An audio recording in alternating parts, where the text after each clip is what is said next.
Olá, pessoal, sejam muito bem-vindos a mais um episódio aqui do Grupo Ecléticos, do Hub Podcast, no canal YouTube. Eu sou o Guilherme, sou estudante de Engenharia Civil, estou aqui com o Remy. Olá, É, pessoal. também estamos aqui com os nossos convidados. O nosso convidado é o Alan, que ele é estudante de pós-graduação de mestrado da Geotecnia. Também estamos aqui com o Kenzo, que é estudante de doutorado do Departamento de Estruturas. E esses dois convidados, eles são da pós-graduação, que é justamente o nosso tema. O tema nosso é o que a pós-graduação realmente é no dia a dia. E gostaria que vocês apresentassem mais um pouco. Beleza. Bom dia a todos, meu nome é Alan, eu sou aluno de pós-graduação da Geotecnia, aqui da USP. Eu faço parte da pesquisa focada em geologia de engenharia. E eu sou capixaba, Espírito Santo. Eu sou formado em engenharia de Minas pelo IFES, ou Instituto Federal do Espírito Santo. E eu trabalhei durante 2 anos como pesquisador numa instituição de pesquisa lá, e depois eu vim para cá fazer pós-graduação, no caso mestrado, na área de rocha ornamental, principalmente na área de corte de rochas ornamentais. Bom dia, galera. Meu nome é Kenzo, eu tenho 25 anos, sou de Londrina, Paraná. Sou engenheiro civil, inclusive formado aqui pela EST. Quando eu formei, eu fui direto para o mestrado. Meu mestrado era mais na área de segurança de estruturas e sustentabilidade. Agora, no doutorado, eu estou trocando. Uma novidade, eu acho, inclusive, vocês dois não sabem, que eu estou trocando e estou voltando para a área de concreto e sustentabilidade. O máximo. Então, para a gente começar aqui a conversa, a gente queria saber por que fazer uma pós-graduação? O que levou a vocês a escolherem continuar os estudos, mesmo depois de formado uma graduação? Eu acho que eu posso começar. Para mim sempre foi muito. Eu sempre tive a vontade de ser professor. Isso acho que foi desde antes de entrar na faculdade. Eu pensei até em fazer licenciatura. Quando eu entrei na faculdade, eu gostei de engenharia civil, mas eu falei, tá, eu vou deixar esse sonho para trás, essa parte de dar aulas mesmo. Eu comecei a gostar de algumas áreas curriculares também, de pesquisa, inclusive da Econ.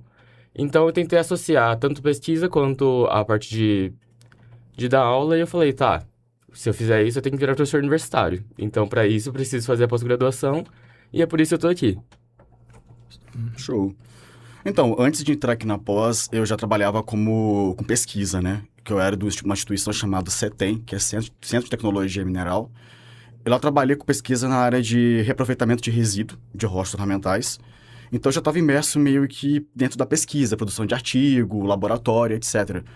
Só que eu também tinha vontade de sair da minha zona de conforto e ir para alguma instituição, que nem a USP, que ela é bem renomada, aonde eu poderia também adquirir mais conhecimento e fugir um pouco da área que eu estava, porque eu estava na área de engenharia de materiais, como engenheiro de Minas.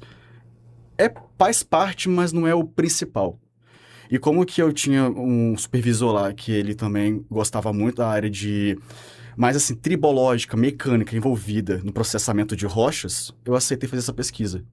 Aí eu vim para cá, eu conheci o meu orientador, que é o Rogério, que é o nosso famoso Tchê, onde eu aceitei a pesquisa na área de estudar a questão tribológica a parte abrasiva das rochas ornamentais.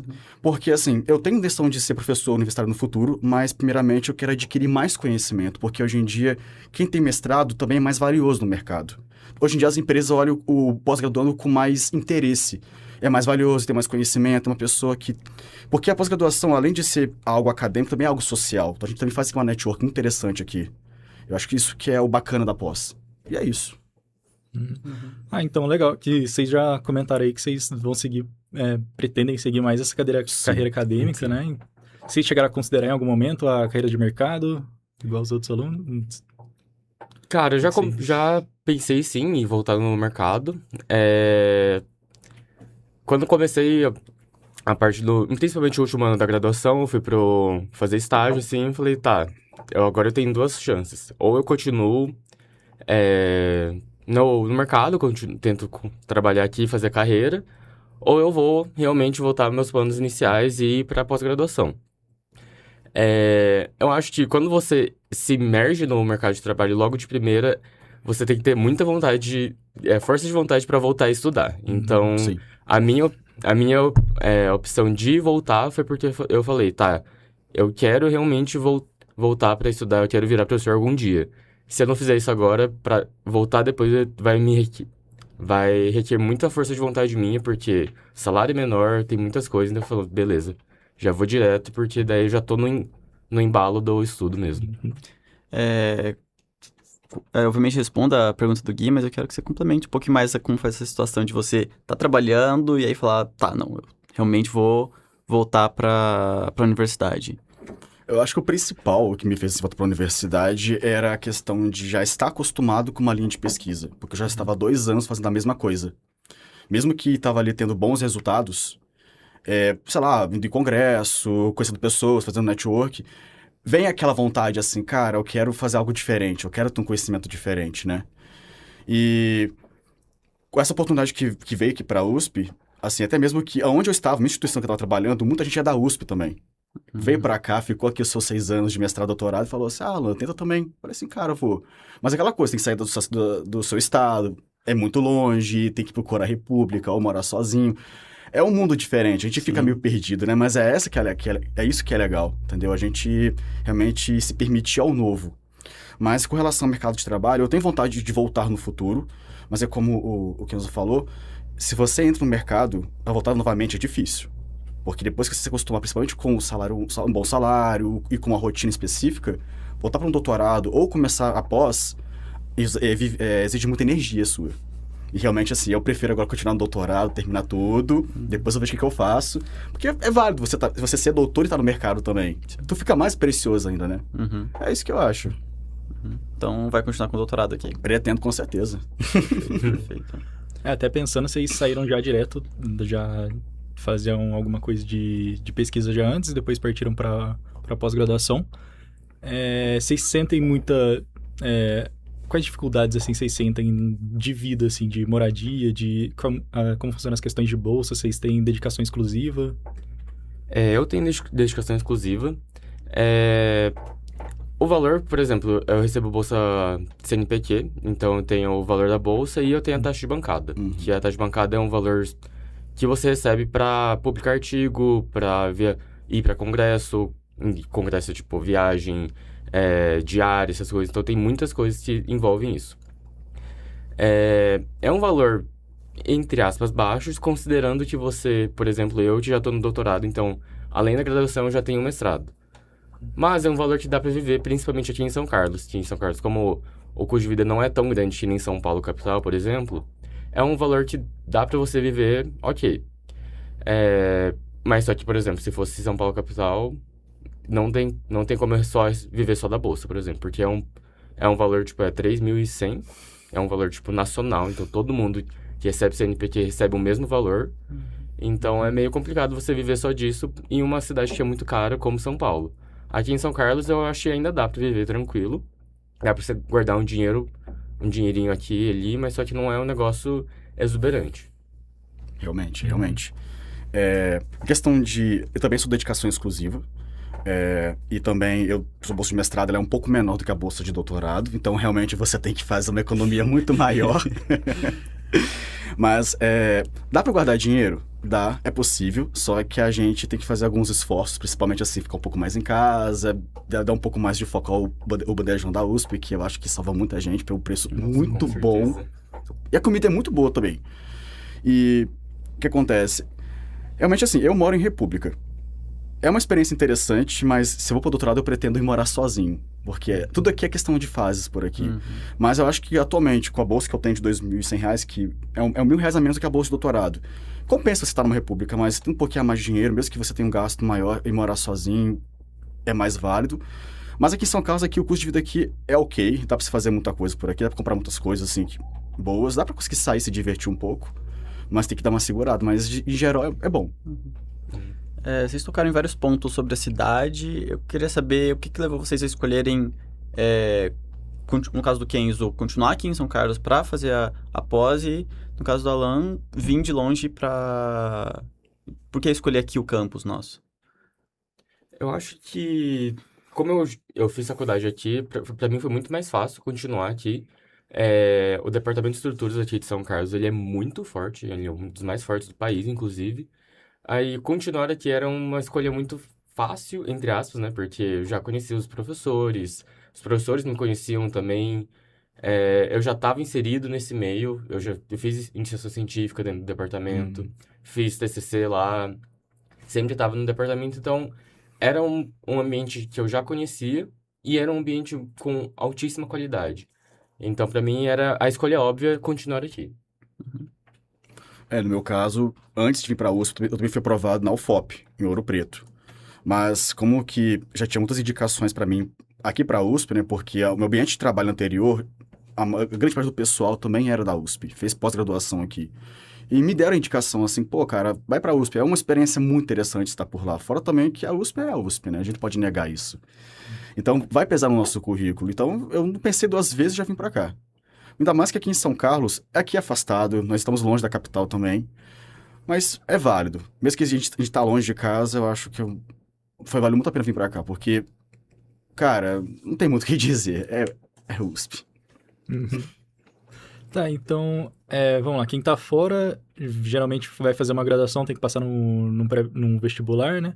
Daí passa a graduação, né? Meio sofrido até às vezes para alguns. Para entrar na pós-graduação, para entrar no mestrado, para entrar no doutorado, como é que foi esse processo de entrada? Cada processo seletivo é diferente. No meu departamento específico, a gente tem avaliação de currículo e prova. É basicamente isso. Os pesos mudam de ano para ano. Às vezes, esse ano a prova tá valendo mais, ano passado a prova tá valendo menos. Então, ele varia muito. Isso não é... Mas só que normalmente, se tiver alguma coisa a mais, vai ter uma entrevista. E a análise de currículo, às vezes, é tipo, ver se você fez iniciação científica, se você tem publicação, se foi em congresso, se tem coisas além no seu currículo que foram além da graduação. Então, tipo, ele vai, às vezes, vai avaliar só nota, inclusive, porque, né, área acadêmica, ele vai querer ver se você foi um bom aluno na graduação, mas não só isso, ele vai olhar para você se você foi além. Então, até estágio na área, às vezes conta. No meu caso, se você teve algum prêmio na graduação, tipo, os concursos da Econ contam isso. Participar de extracurricular, então, são várias coisas que eles analisam, que contam, mas muitas vezes a nota na graduação e a prova vão ter um peso até um pouquinho alto. Uhum. E na Jotecnia é a mesma coisa também, que lá é avaliação de currículo, uma prova que é feita. Em questão de currículo, lá eles analisam bastante a questão de artigo, se tu já tem publicado, mesmo durante a graduação, se você participou de capítulos de livro, estágios também, que é muito importante. No meu caso, eu acho que o que me ajudou é que eu já tinha uma carreira de pesquisa antes, então eu já tinha algumas publicações que me deram, assim, um apoio para conseguir entrar na Jotecnia. Mas, realmente, eu acho que aqui na USP, boa parte dos departamentos tem uma avaliação parecida, né? De ser uma prova, uma avaliação, e depois olhar o nosso Lattes, o currículo em geral. Jotecnia tem também o mesmo padrão. É desse jeito também. Uhum. Mestrado e doutorado é a mesma coisa, né? É o mesmo, mais ou menos o mesmo processo. Não, na Jotecnia, o mestrado é um pouco mais tranquilo. Ainda mais um detalhe, a questão do inglês também, né? Porque a Jotecnia dá um prazo de 1 ano para você fazer a prova de inglês, para depois que você entra na pós. O doutorado também é dado 1 ano, era dado, né? Agora mudou, você tem que entrar já com o certificado TOEFL ou alguma prova que está no edital, para você fazer parte do departamento. Mas eu acho que agora pro mestrado tá um pouco mais tranquilo pro inglês, para facilitar, assim, pra galera entrar. Mas doutorado agora, tu já tem que realmente já tá com o certificado do inglês, da proficiência, né? Junto também com a questão de currículo. Mas, em geral, o doutorado também tu tem que defender antes o projeto na Jotecnia. Tu meio que faz uma pré-qualificação ali, de certo modo, né? Você vai apresentar o que você quer fazer no doutorado. Aí a banca avalia, dá ok, tá dentro. Depois de avaliar outras coisas também. Acho isso legal, porque, tipo, por exemplo, no departamento de estruturas é bem diferente. Eu acredito, inclusive, que o mestrado em estruturas para entrar é mais difícil do que o doutorado. Porque o mestrado tem a prova, que a prova é bem pesada, tipo, acho que vale 50% da nota. É uma prova, tipo, de resistência de materiais e estática. Então, você sabe o nível aqui do set. Eles pegam mais pesada pra prova. Então, já é uma prova pesadinha e tem a avaliação do currículo. No doutorado, é só avaliação no currículo. Então, eles não têm essa prova. Que nem no mestrado, você não precisa entrar com o projeto de pesquisa feito. Você não precisa ter, que nem na geotecnia, você não precisa ter a proficiência. Quando você entra, você faz durante o seu doutorado. Mas, tipo, eles meio que pedem que vocês tenham uma proficiência, entre aspas, mas só que não é nada... Olha, você precisa pra entrar. Eles ficam, tipo, você tem que saber, mas só que a gente vai te cobrar isso depois, sabe? Então, tipo, não é...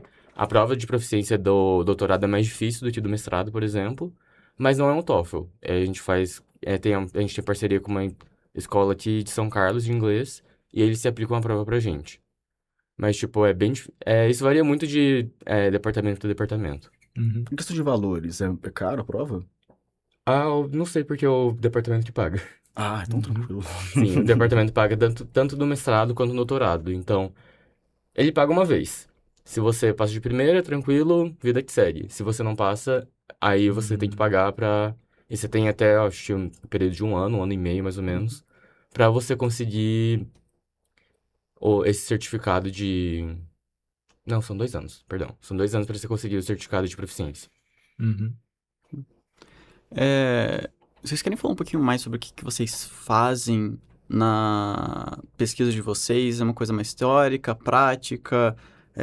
Bom, eu imagino que seja bem prático. Bem bruto. Tipo assim, sem muitos termos complexos, mas só pra gente ter uma ideia de qual que é o dia a dia de vocês ali durante a pesquisa. Quer começar? Pode ser. Então, a minha pesquisa é da área de geologia e de engenharia, onde dentro dela tem a grande área, não seria grande área, mas tem assim a pesquisa com rochas ornamentais. O que acontece? No meu estado, no Espírito Santo, lá tem uma das grandes, é o maior estado exportador de rochas ornamentais do Brasil, e assim, também importador, mas é exportador, de certo modo. E lá e grande parte das empresas do Brasil que faz o beneficiamento de rochas ornamentais está no Espírito Santo. Então lá tem vários processos, que vem da lavra, onde é extraído o bloco, que vai para a empresa. Esse bloco ele vai para um equipamento chamado tiar multifio, onde ele vai ser cortado em chapas, vai ser polido e vendido. Beleza. A minha pesquisa trabalha com um tipo de material que é o fio diamantado. Esse material ele faz a parte do corte, a serragem do bloco em chapas. Só que esse fio ele é caro. É um material bem caro. Então, para o empresário, é interessante que esse fio tenha vida útil. Esse fio ele é dividido em pecinhas, que são pecinhas abrasivas que têm diamante na composição. E cada fabricante tem um modo de fabricar essas pecinhas que fazem esse corte do bloco de rocha. Beleza. Minha pesquisa é avaliar essas pecinhas separadas, para ver a influência delas no tipo de rocha. Que tem um equipamento lá no Espírito Santo chamado simulador de desgaste de pérolas diamantadas, onde pega essa pecinha e ela vai interagir com um disco de rocha em rotação, para ver o quanto que ela perdeu de massa e quanto que ela adentrou no bloco de rocha. Aí cria uma relação ali de eficiência abrasiva. Tipo, eu quero que essa pecinha ela perca pouca massa, mas corte muito a rocha, porque assim vai durar muito mais e para o empresário é interessante. Então, minha pesquisa é ver essa interação tribológica entre estrutura da rocha, ou os grãos dos minerais ali com essa pecinha. E como que e qual que tem mais eficiência, com base na distribuição de diamantes ali na pecinha, no tipo de rocha, etc. Praticamente a minha pesquisa é essa. Pra falar da minha pesquisa, é um pouco complicado, porque eu literalmente troquei de orientador ontem. Então, eu estou no processo ainda de realmente definir. Isso é uma experiência, tipo, um pouquinho complicada, porque eu tô no doutorado há 8 meses, mais ou menos. No departamento de estruturas, quando você termina o doutorado, ainda você tem que corrigir sua dissertação, você vai escrever artigo, então demora um pouquinho. E também você tem que cumprir os créditos. Então eu tava fazendo isso ao mesmo tempo que eu tava fazendo projeto de pesquisa. E quando você tá fazendo 2 coisas ao mesmo tempo, às vezes você não dá prioridade às coisas que são mais urgentes. E como disciplinas acabam, você tem que terminar ela logo, então eu foquei um pouquinho mais nas disciplinas. Aí, eu estudando ao longo desses 6 meses, tipo, ano passado, eu parei pra ver que a pesquisa que eu tava fazendo, que eu queria fazer com o meu antigo orientador, aí eu não ia conseguir fazer, que era a parte de sustentabilidade, segurança de estruturas, e eu parei pra conversar com ele e falei, olha, está faltando coisas pra gente fazer o que a gente quer. o que a gente faz. Daí a gente parou pra conversar e ele falou, olha, você tem 3 opções, você corta um pouquinho do seu tema, troca totalmente de tema ou troca de orientador. Daí eu fiquei em surto, como acontece bem frequentemente na pós-graduação. E eu troquei de orientador, efetivamente, eu troquei ontem, inclusive, agora eu sou orientado da professora Alessandra. E a gente ainda está definindo o tema, mas só que o meu foco, desde sempre foi sustentabilidade. Muito provavelmente eu vou fazer sustentabilidade em concreto. Eu não sei em qual área específica, se eu vou fazer uma dosagem estatística do concreto do Brasil inteiro. Então, tipo, pegar informações materiais, tanto dos agregados quanto do cimento, do material em si que está disponível, fazer uma análise estatística para que o engenheiro fale, olha, eu preciso de um traço C30. Você jogue nisso e você tem de acordo com os materiais da sua região, você tem um traço certinho com um nível de confiabilidade alto. Esse é um dos passos que eu posso ir. Eu posso ir também para continuar um pouco que eu estava anteriormente. Eu estava querendo estudar concreto reforçado com barras de fibra de vidro. Então, estudar a durabilidade disso, eu ainda estou definindo o meu tema. Mas só que uma coisa do doutorado, eu acho legal do departamento de geotecnia porque que você já entra com um projeto de pesquisa porque você já tem isso bem definido. Como nas estruturas a gente não entra com isso definido, corre-se o risco de você definir um tema no começo do seu doutorado e você estuda 6 meses e vê que você não consegue fazer isso, porque ele está muito além do conhecimento do mundo atualmente. Ou você começa a estudar, dá 3 meses e você fala, putz, alguém acabou de publicar isso, e eu vou ter que ou colocar mais coisas no meu tema, ou mudar um pouquinho, porque no doutorado a gente fala que a gente tem que expandir a fronteira do conhecimento da humanidade. Então, tem que ser alguma coisa que ninguém nunca fez. Não precisa ser, tipo, criar alguma coisa nova. Mas tem que ser alguma coisa, tipo, um uso novo do que você está estudando. Ou alguma coisa específica daquilo que já existe, que ninguém nunca estudou. Então, tem que ter alguma novidade que, no mundo, ninguém fez. Então, por isso que entrar no doutorado sem esse projeto de pesquisa tem esse risco, mas isso depende do departamento para departamento. São abordagens diferentes. E eu acabei que o tema que eu escolhi eu não conseguiria fazer efetivamente. Então, tipo, a minha pesquisa ainda tá meio indefinida. Uma coisa legal que eu acho que vocês dois tocaram um pouquinho é que a pesquisa, ela é diretamente útil para o mercado. O Alan falou mais disso, em que, bom, o empresário, sabendo a durabilidade da peça, ele consegue definir melhor. Sim. E isso reduz custos. O quanto é necessário a pós-graduação, então a pesquisa universitária, para não só para o mercado, mas para a sociedade, para o desenvolvimento dela, para a economia. Qual que é a visão de vocês sobre isso? Para mim é imprescindível, porque é da pós-graduação que a gente consegue tirar tudo que for de ciência hoje formado no Brasil e no mundo em si, né? Porque, no caso da minha pesquisa, eu tenho uma empresa também junto com a minha pesquisa, né? Eu acho que aqui na geotecnia tem algumas pesquisas também que envolvem empresas. Deve ter também, acho que, as estruturas pesquisas que têm essa familiaridade com outras empresas. Porque a ideia agora é a gente conseguir otimizar processos, fabricar um material novo, ou realmente aumentar a vida útil. Assim, são coisas pequenas, parecem pequenas, né? Mas não são, elas influenciam bastante. Mas a pós, ela tem esse poder de sempre estar colaborando onde existe algo que não é tão determinístico, não sei se posso dizer assim. Porque tem muitas, assim, de certo modo, muitas empresas, elas costumam, assim, ter o seu processo de um modo um pouco mais, assim, vamos tentar, no feeling. Só que muitas vezes, assim, eles não estão se baseando em artigos, pesquisa. Aí quando tem essa integração do que já foi feito ou com uma pesquisa que já está sendo formada na pós, ajuda bastante. Eu acho que aqui no Brasil falta muito isso. A nossa cultura, ela meio que perde um pouco nisso, né? De ter, assim, essa questão da indústria, da empresa, com a pesquisa. Pra gente conseguir realmente ter mais otimização, crescer muito mais. Aqui ainda, eu vejo assim, no meu ponto de vista, né? Que é muito assim, vamos tentar. Tá falhando muito agora, vamos tentar ir pra pesquisa, né? Não é de primeira. Mas para mim a pós-graduação é imprescindível, porque é dela que parte tudo. Principalmente a parte de biológicas, medicina, a parte de saúde. Cara, muita coisa bacana que sai. Igual a Teresa agora essa pesquisa recentemente da doutora lá da UFRJ, né? Enfim.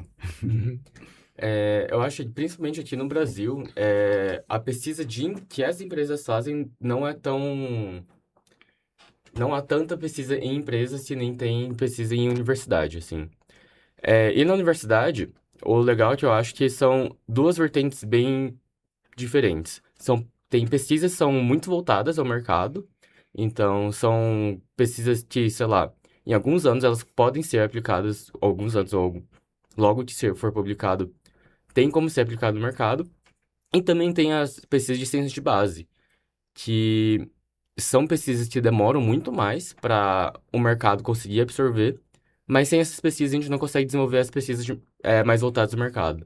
Então, você às vezes vai entrar no departamento, você vai olhar um cara e você vai falar, mano, mas quando você vai usar isso na vida? Mas, tipo, Pergunta clássica. às vezes eu olho no departamento próprio de engenharia de estruturas, tipo, tem uma galera que utiliza, por exemplo, meta-elementos do contorno, que eu olhei assim, a primeira vez que eu vi isso, eu fiquei, gente, mas quando você vai usar isso? Nunca que ninguém vai usar isso, sabe? Tipo, no mercado. Daí, depois eu fui parar pra pensar, daí eu falei, tá, mas só que quando estavam desenvolvendo métodos elementos finitos, que era um método que, tipo, todo mundo usa, inclusive que é um método que tá começando a entrar no mercado agora, alguém teve que desenvolver.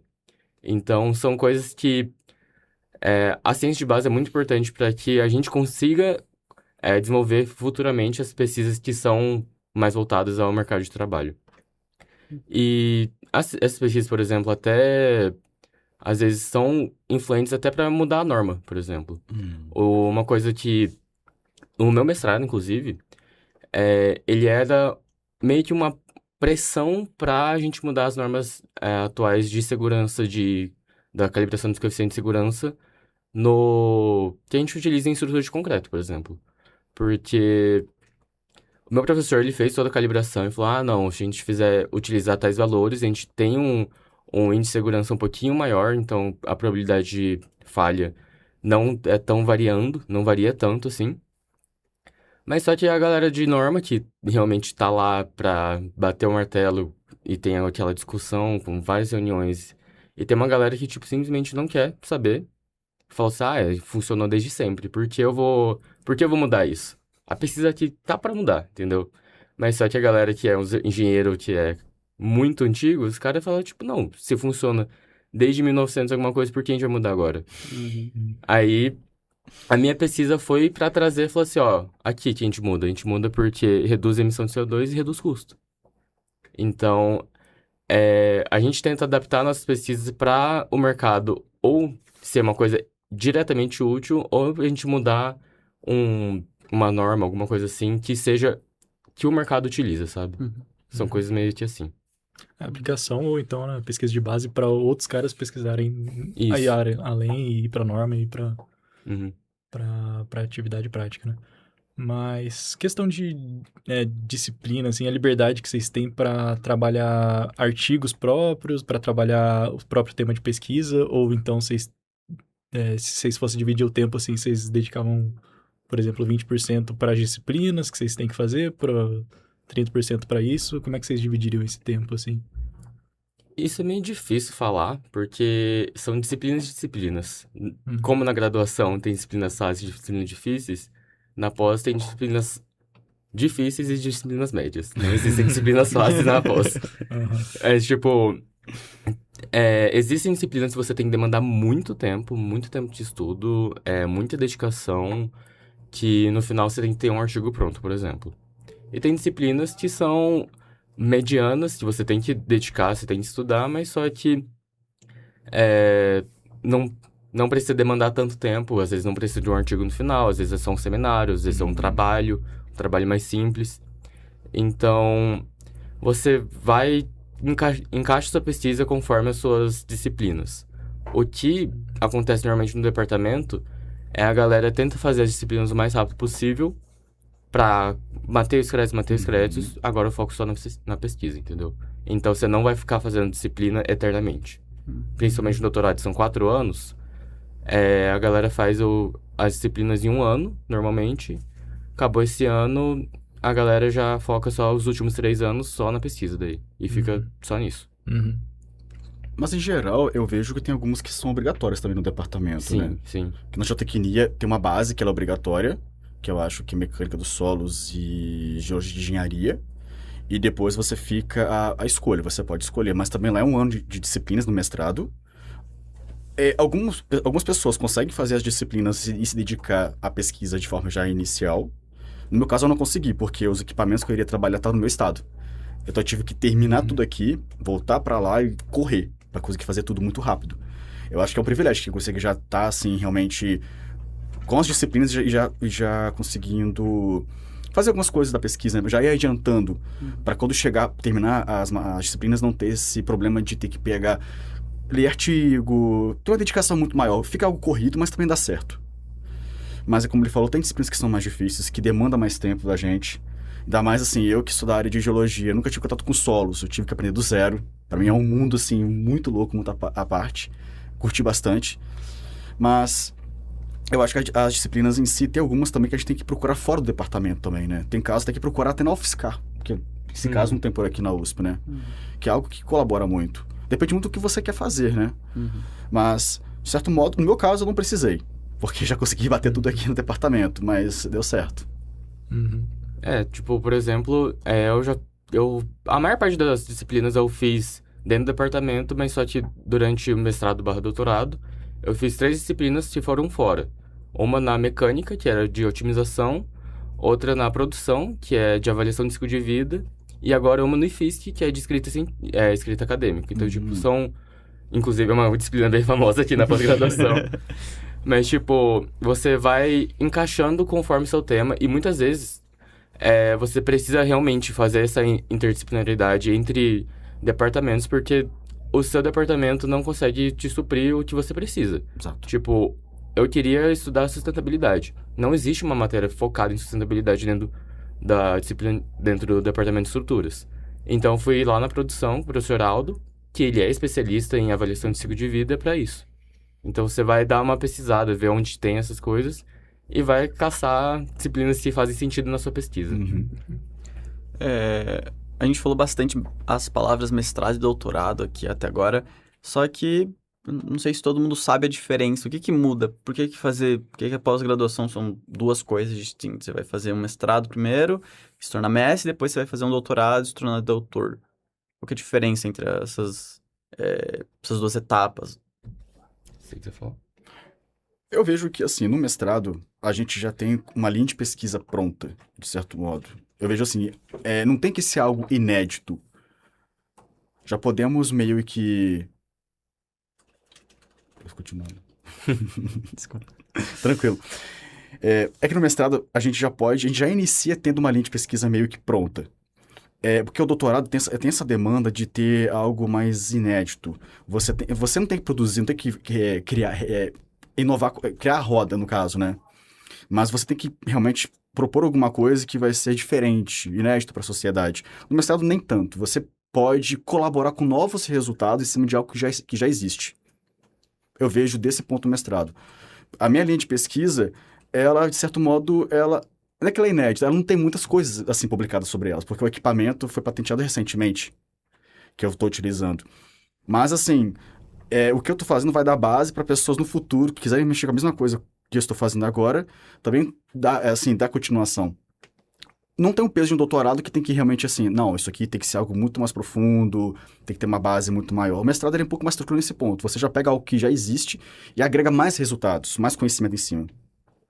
Eu acho que é bem isso mesmo, tipo, o mestrado, como ele falou, não precisa ser uma coisa nova, pode ser uma coisa nova, mas não necessariamente. E o doutorado precisa ser, é um pré-requisito para você ter um PhD que você tenha feito alguma inovação na ciência.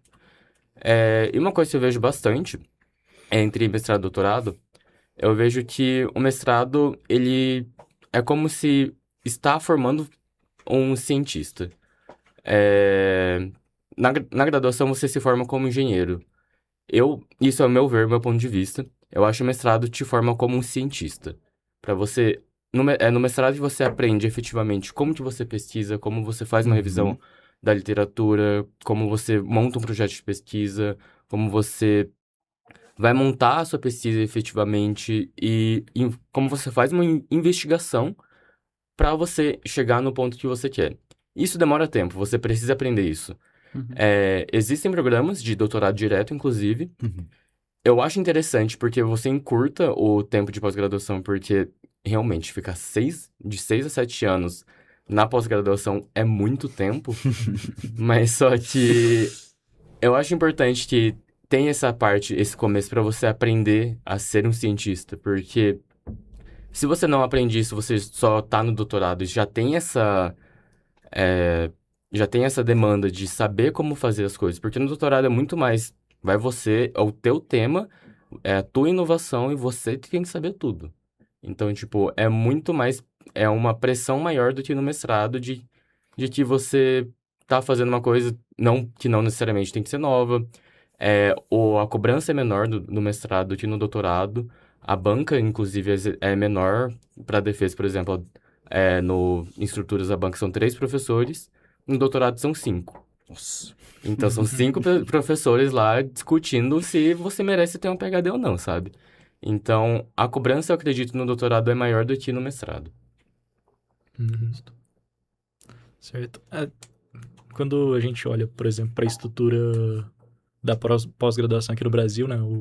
Estrito Sensu, né? Onde Uhum. vocês fazem, né? Quando a gente olha para pós-graduação no Brasil, né? A gente passa por 5 anos de graduação, que é uma graduação bem completa. Depois vai para um mestrado mais 2 anos, um doutorado mais 3, 4 anos.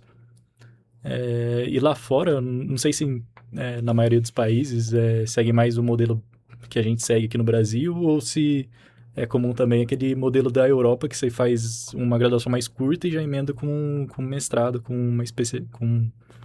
um curso mais especializado, assim, uma pesquisa mais para um tema específico.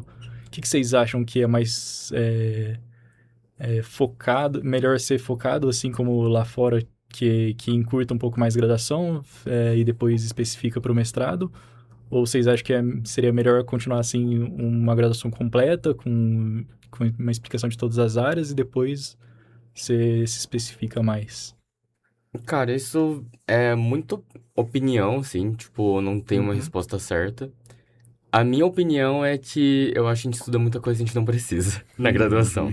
A gente tá em 5 anos de graduação em engenharia civil, por exemplo.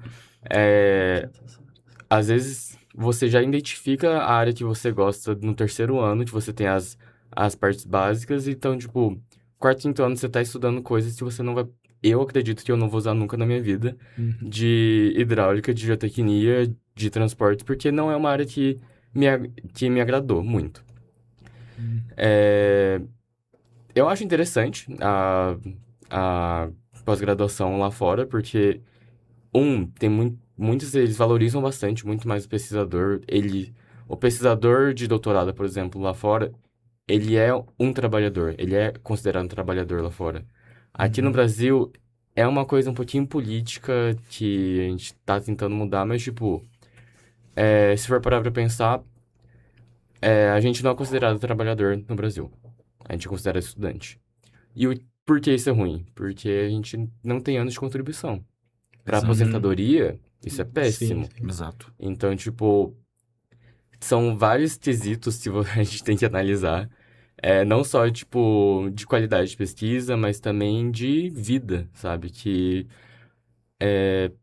nós estamos, entre aspas, deixando anos da nossa vida para desenvolvimento de pesquisa brasileira, que a pesquisa universitária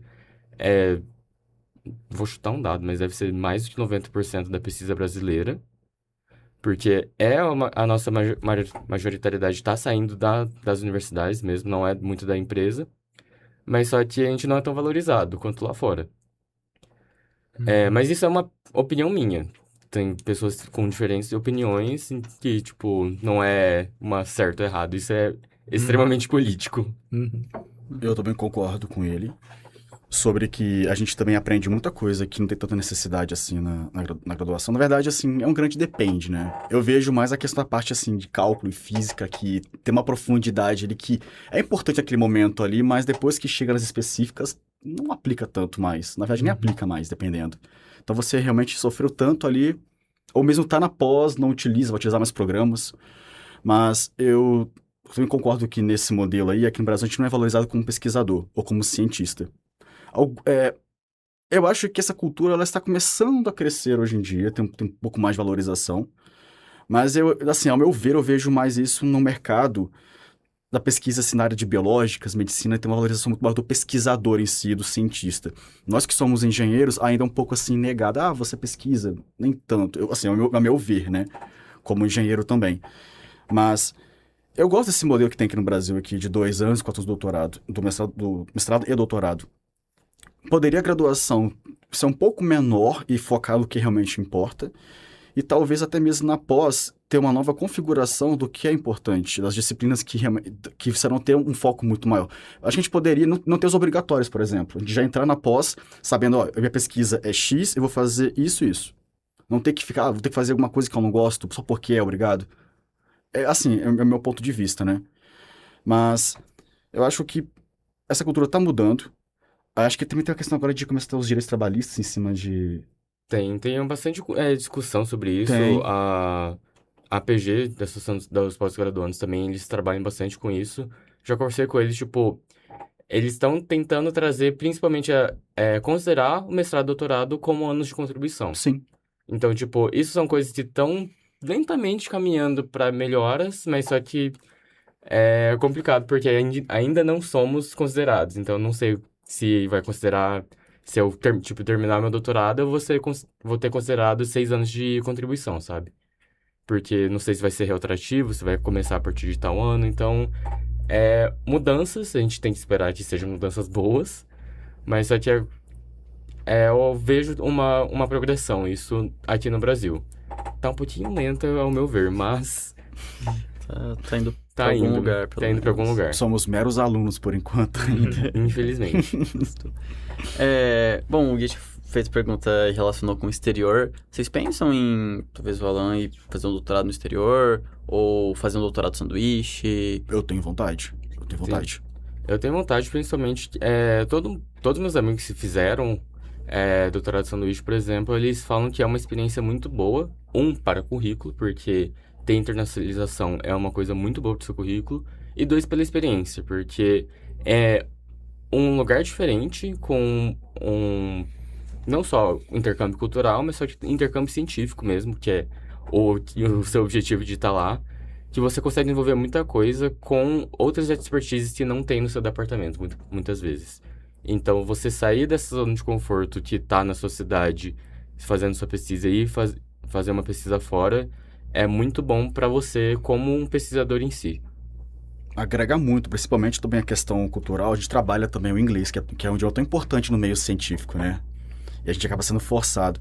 E também a questão de network também, porque a gente acaba conhecendo pessoas que são importantes da área que a gente não tem acesso aqui no Brasil. Nós temos grandes pesquisadores por aqui, só que lá fora é que vem a maioria da parte literária, dos livros que são produzidos, a gente tem aqui e depois tem que traduzir, etc, né?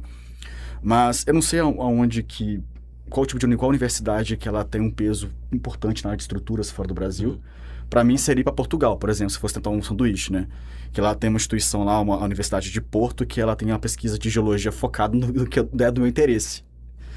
Mas eu pretendo, quando tiver doutorado, batalhar por isso e ter esse sanduíche fora do Brasil. Bom, tem... Mais uma pergunta? Por aqui não. Pessoal, a gente tá praticamente no horário. Tem alguma coisa mais que vocês querem comentar? Alguma coisa que a gente não tocou? Que vocês acham legal o pessoal realmente saber o que é isso de pós-graduação?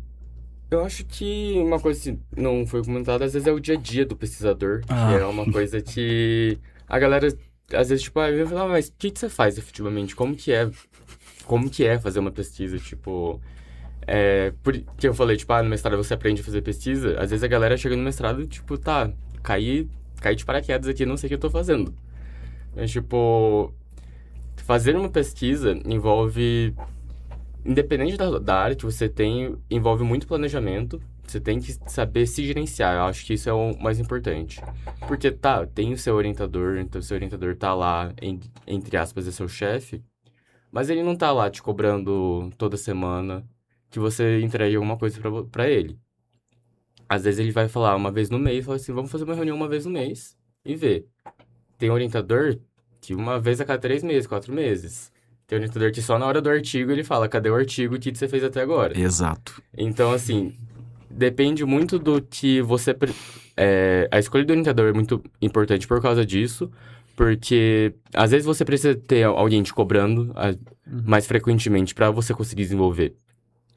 E se você não sabe se gerenciar, às vezes, tipo, é um orientador que só tá...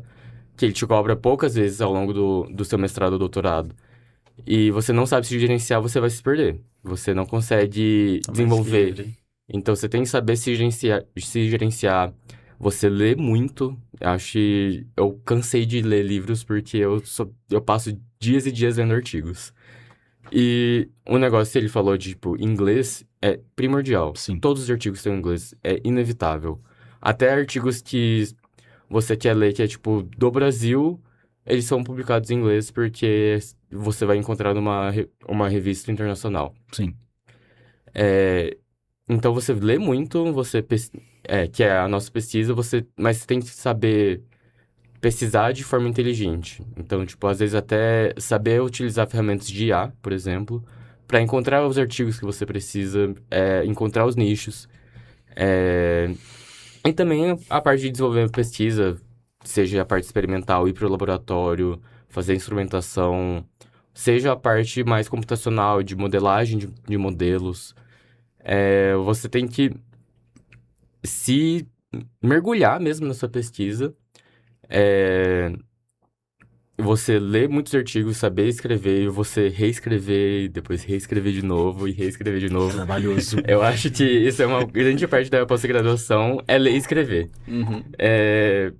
Parece chulo falar isso, mas só que é efetivamente isso. Você lê muito e escreve muito, porque é o jeito que você aprende para você fazer a pesquisa, para você ter a ideia do que foi feito, e escrever como você vai divulgar a sua pesquisa. Aí, depois é fazer a pesquisa efetivamente, seja você desenvolver um código no computador, se você utilizar um software, você ir para o laboratório testar alguma coisa. É mais ou menos, depende muito da sua área, mas eu acho que é mais ou menos esse o dia a dia. Além de se planejar e fazer as outras coisas que eu falei. Eu coloco mais alguns pontos aqui que, realmente, na pós-graduação, disciplina é algo importante. Porque, a maioria das vezes, não vai ter ninguém te cobrando, você vai ter que realmente acordar e falar assim, cara, eu tenho que fazer tal coisa hoje. Não pode enrolar. Você não tem muitos prazos, mas você tem que saber que daqui a tanto tempo tem que entregar alguma coisa. Se você ficar enrolando, vai dar ruim. Mas um ponto que eu senti muito isso no mestrado, principalmente, que o meu é muito mais experimental, é que coisas dão errado.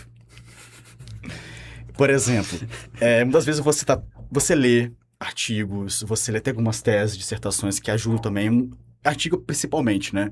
Está tudo certo, planejado, os equipamentos funcionando, mas num belo dia, alguma coisa estraga. Num belo dia, você vai mexer no equipamento, alguma coisa ali sai pela gente voando pra cima de você. Ou senão, o equipamento não quer ligar, ou senão, faltou energia no lugar, ou você fica doente, e você perde, e você acaba assim, meio que se atrasando. Tem momentos que até mesmo não está em função de você. É o fornecedor que tem que te enviar uma peça, porque você precisa muito dela. Aí o cara falou que vai te mandar com uma semana, chega depois de 2 meses. Então, eu acho que na pós-graduação a gente aprende também a ser um profissional na real, ser eclético, vamos dizer assim. A gente tem que ser engenheiro e ser mais um monte de coisa ao mesmo tempo. Entender um pouco de a parte elétrica, mecânica, entender de gestão, saber trocar ideia, saber pedir, falar, cobrar. Deu algum problema? Você tem que se virar. Você É um cara completo. A pós te prepara você, além de ser um cientista, também ser, sei lá, um... Solucionador de problemas. Exatamente. Essa que é a palavra. Sempre vai ter algum problema na tua pesquisa. Sempre. Principalmente experimental, que muita coisa dá muito errado. Dá muito errado. Mas, tipo, até na parte numérica, assim, você vai lá... Às vezes, tipo, o software... Você tá lá, vai rodar, você clicou pra rodar, o negócio sumiu. Apagou, você se desespera. Ou você tá no código lá, você tá semanas olhando o teu código, achando um erro, que você não acha o teu erro. Eu tenho vários amigos meus que, tipo, são na área numérica, que o trabalho deles é desenvolver um código, e eles, tipo, passaram mais de uma semana olhando o código deles, achando um erro, e era, tipo, uma vírgula que não tava lá em alguma linha, que deu algum erro de sintaxe, e é você caçar problema. Sim. São você acha problemas, você vai desenvolver... você vai fazer a sua pesquisa e problemas vão tacar na tua cara. E você é malabarista. Enquanto você está desenvolvendo essa pesquisa, você vai solucionando seus problemas, o problema que está lá. Às vezes você vai solucionar um problema que vai te ajudar na sua pesquisa, mas é um problema do departamento, às vezes. Tipo, vou resolver isso aqui porque eu preciso para minha pesquisa, mas é um negócio que o laboratório que devia resolver, na verdade. É o técnico do laboratório que resolver, mas ele não foi lá, então você vai lá e acha e resolve o problema. É muito desenvolver essas habilidades, sabe? Tipo, você... É muita coisa. É até difícil explicar. Tipo assim, até a pessoa, tipo assim, é engenheiro civil, a pessoa nunca teve que mexer com uma parte mecânica de uma engrenagem de um equipamento. Cara, você vai ter que se virar. Vai ter que ir pro YouTube, conversar com o ChatGPT, e aí, o que eu faço aqui? Porque realmente não parou, e o técnico não vai conseguir te ajudar. Eu vejo isso muito na pós. Quem entra na pós achando que vai ser tudo bonitinho, sinto muito, mas não é bem assim, não. Com certeza não. Não, porque você resolve um problema e você já vai ficar esperando pelo próximo. Porque se achar que ia resolver essa situação e acabou, não, cara. Vai aparecer muitos. Bem provável que, perto da sua defesa, um mês antes vai ter algum problema. E eu sei muito bem como é isso, não é legal, mas faz parte, já senti isso. Mas no final eu acho que vale a pena. Tipo, você sai um profissional tem um crescimento muito grande em um espaço de tempo muito curto. Eu vejo muito isso. Sim. Tipo, a pessoa que eu era quando entrei no mestrado não é a mesma pessoa que é quando eu saí do mestrado, que não é a mesma pessoa de agora, sabe? Eu terminei meu mestrado há 8 meses, eu acho, e eu já evolui muito desde o meu mestrado. Eu olho pro meu mestrado, pra minha dissertação e falo, por que eu escrevi isso? Pra quê? Eu cortaria várias coisas da minha dissertação e não faz nenhum ano que eu defendi ela, sabe? Uhum. Então, o crescimento é muito rápido em um curto espaço de tempo, sabe? Então, eu acho que mesmo com todos esses problemas que a pós-graduação tem, eu acho que é uma coisa que vale muito a pena. A gente fica um pouco mais, assim, malicioso academicamente, vamos dizer.